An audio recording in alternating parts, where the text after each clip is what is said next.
യുദ്ധം പുരോഗമിക്കുന്തോറും കൗരവരുടെ സൈന്യാധിപന്മാർ മാറുന്നതനുസരിച്ച് ധർമ്മയുദ്ധത്തിൻ്റെ നിയമങ്ങൾ ക്രമേണ അധപ്പതിക്കുന്നത് എങ്ങനെയാണെന്ന് ഒരാൾക്ക് എളുപ്പത്തിൽ നിരീക്ഷിക്കുവാനാകും.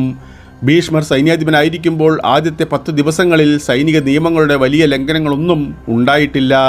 ഒടുവിൽ പാണ്ഡവർ ഒരു ചെറിയ തന്ത്രത്തിലൂടെ ഭീഷ്മരെ വീഴ്ത്തുന്നു. അവർ ഭീഷ്മർ എതിരിടാൻ വിസമ്മതിച്ച ശിഖണ്ഡിയെ മുൻനിർത്തി അർജുനൻ ശിഖണ്ഡിയുടെ പിന്നിൽ നിന്ന് ആക്രമിക്കുവാൻ അനുവദിക്കപ്പെടുന്നു. ഇവിടുത്തെ സുപ്രധാന കാര്യം ഭീഷ്മരുടെ പതനത്തിന് ശേഷം കൗരവർക്ക് അവരുടെ ധർമ്മത്തിൻ്റെ മധ്യസ്ഥനെ നഷ്ടപ്പെട്ടു എന്നതാണ്. ദ്രോണർ കൗരവരുടെ സേനാനായകനായതിനു ശേഷം 5 ദിവസങ്ങളിലായി യുദ്ധനിയമങ്ങളുടെ 3 പ്രധാന ലംഘനങ്ങൾ നടക്കുന്നു. യുദ്ധത്തിൻ്റെ 13ാം ദിവസം കൗരവർ അർജുനന്റെ ഇളയപുത്രൻ അഭിമന്യുവിനെ നിയമവിരുദ്ധമായി വധിക്കുന്നു. 14ാം ദിവസം ഭൂരിശ്രവസിന്റെ മരണത്തിന് പാണ്ഡവർ കാരണമായി. അവർ 15ാം ദിവസം ബ്രാഹ്മണനായ ദ്രോണരെ തന്നെ വധിച്ചു. അഭിമന്യുവിൻ്റെ കൊലപാതകത്തിൽ ഒരു യോദ്ധാവിനെതിരെ 6 യോദ്ധാക്കൾ അണിനിരന്നു. അർജുനന്റെ ഇളയ മകനായ അഭിമന്യു കൗരവരുടെ സേനാവ്യൂഹത്തെ തകർക്കാൻ ശ്രമിച്ചു.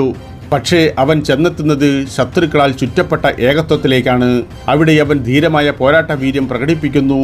ഏകനായ പാർത്ഥപുത്രനെ അവർക്ക് പരാജയപ്പെടുത്തുവാൻ കഴിഞ്ഞില്ല. അതിനാൽ തന്ത്രശാലിയായ കുടില രാജാവ് ശകുനി അവനെ എല്ലാവരോടും ചേർന്ന് ഒരുമിച്ച് ആക്രമിക്കുവാൻ നിർദ്ദേശിക്കുന്നു.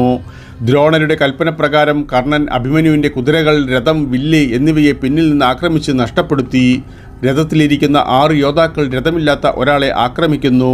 അഭിമന്യുവിന് എല്ലാ ആയുധങ്ങളും കവചങ്ങളും വ്യവസ്ഥാപിതമായി നഷ്ടപ്പെടുകയും ഒടുവിൽ അവസാന യുദ്ധത്തിൽ കൊല്ലപ്പെടുകയും ചെയ്യുന്നു. ഈ ധർമ്മലംഘനത്തിനെതിരെ സ്വർഗീയവാസികൾ പ്രത്യക്ഷപ്പെടുകയും പ്രതിഷേധിക്കുകയും ചെയ്തു. ഇവിടെ കൗരവർ പല തലങ്ങളിൽ നീതിയുടെ നിയമങ്ങൾ ലംഘിച്ചു. 6 യോദ്ധാക്കൾ ഒരു യോദ്ധാവിനെ ആക്രമിച്ചു.